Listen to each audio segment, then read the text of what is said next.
Hey guys, okay, if there's something that you have to admit is that God, it respects structure. It does respect structure. There are there are some things that you have to understand about the markets. There is internal structure, there is external structure.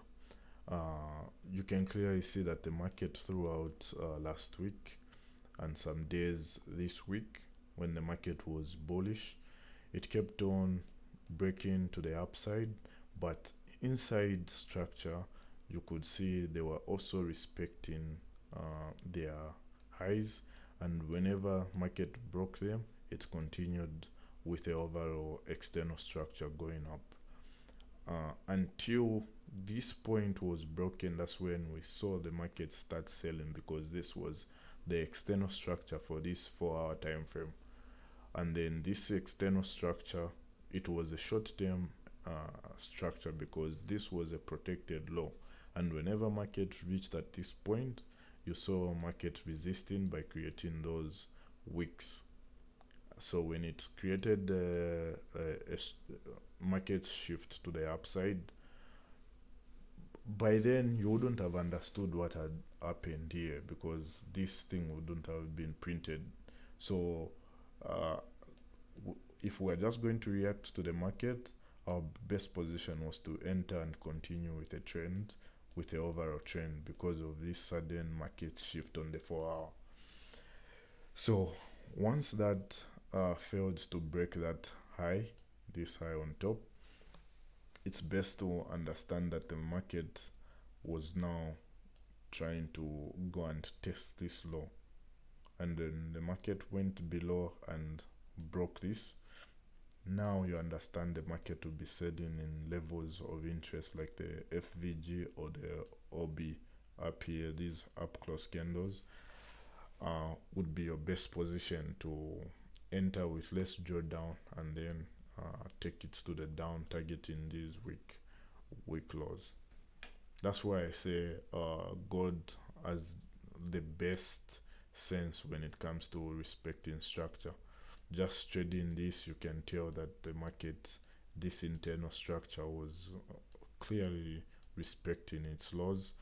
Only until this position, that's when the market suddenly started going down. As long as the market didn't violate this and it created two candles right there, there's a high chance that the market would have gone up.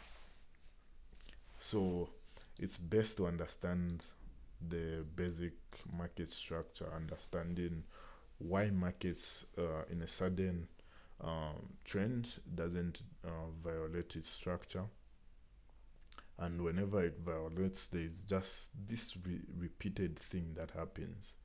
You can clearly see it. Violates it here, market shifts. This gets violated, market shifts. This gets violated, market shifts. uh, this respected, this gets violated, market shifts. You can see this respected, this respected, this respected. So this gets violated, you can see market starts respecting this and starts selling to the down. This gets violated, market starts respecting this, starts respecting this, respecting this, and then this was the last law. So market doesn't come to violate this, we know market is continuing going up. So it's this kind of practice that starts helping you understand, and you start getting comfortable in the market. As long as it doesn't violate certain trigger points, you're safe. So that's just a good practice for anyone out there to just try and backtest, try and infuse this in your head before you start trying to come up with your trading plan. And I hope this is not a strategy per se, but it's good to infuse it in your strategy as a confluence, so that you understand as long as certain positions are being held, those are best high probability stop loss or take profits. and also to give you understanding when the market changes its trend. So I hope to see you guys in the next video, and I hope to hear some good things in the comments if you implement this as your confluence in your trading plan when you're looking at the market. So don't forget to leave a like and also subscribe to your boy. I'll see you in the next video, fellas and ladies.